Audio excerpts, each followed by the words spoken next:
വയനാട് കള്ളാടി മണ്ണിടിച്ചിൽ ദുരന്തത്തിൽ അന്വേഷണത്തിന് വിദഗ്ധ സമിതിയെ നിയോഗിച്ച് സംസ്ഥാന സർക്കാർ.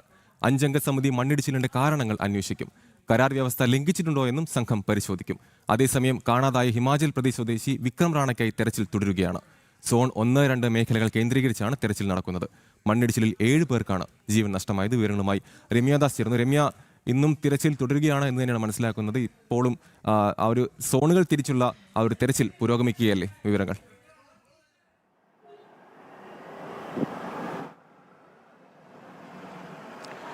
തീർച്ചയായും അമൽ, ഇന്നും തിരച്ചിൽ പുനരാരംഭിച്ചിട്ടുണ്ട്. കാരണം സോണുകൾ തിരിച്ചു തന്നെയാണ് ഈ മേഖലയിൽ ഉൾപ്പെടെ, അതായത് മണ്ണിടിഞ്ഞ ഭാഗങ്ങളെ 2-4 സോണുകളാക്കി തിരിച്ചുകൊണ്ട് അവിടെ ഇത്തരത്തിലുള്ള തിരച്ചിൽ നടത്തുന്നുണ്ട്. അതുപോലെ തന്നെയാണ് ഈ മീനാക്ഷിപ്പുഴയും അതുമായി ബന്ധപ്പെട്ട അതിൻ്റെ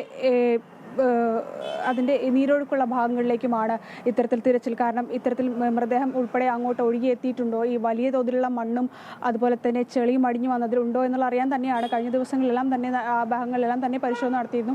ഇന്നും ആ മേഖലകളൊക്കെ കേന്ദ്രീകരിച്ച് തന്നെയാണ് പരിശോധന പുനരാരംഭിക്കുന്നത്. ഇനി ഒരു മൃതദേഹം കൂടിയാണ് നമുക്ക് കണ്ടുകിട്ടാനുള്ളത്. അതിനായി തന്നെ ഊർജിതമായ തിരച്ചിൽ തന്നെയാണ് ഇവിടെ ഉദ്യോഗസ്ഥരെല്ലാം ഉള്ളത്. നിലവിൽ ഈ വിഷയവുമായി ബന്ധപ്പെട്ട് ഇപ്പോൾ സംസ്ഥാന സർക്കാർ ഒരു അന്വേഷണ കമ്മീഷനെ കൂടി നിയമിച്ചിട്ടുണ്ട്.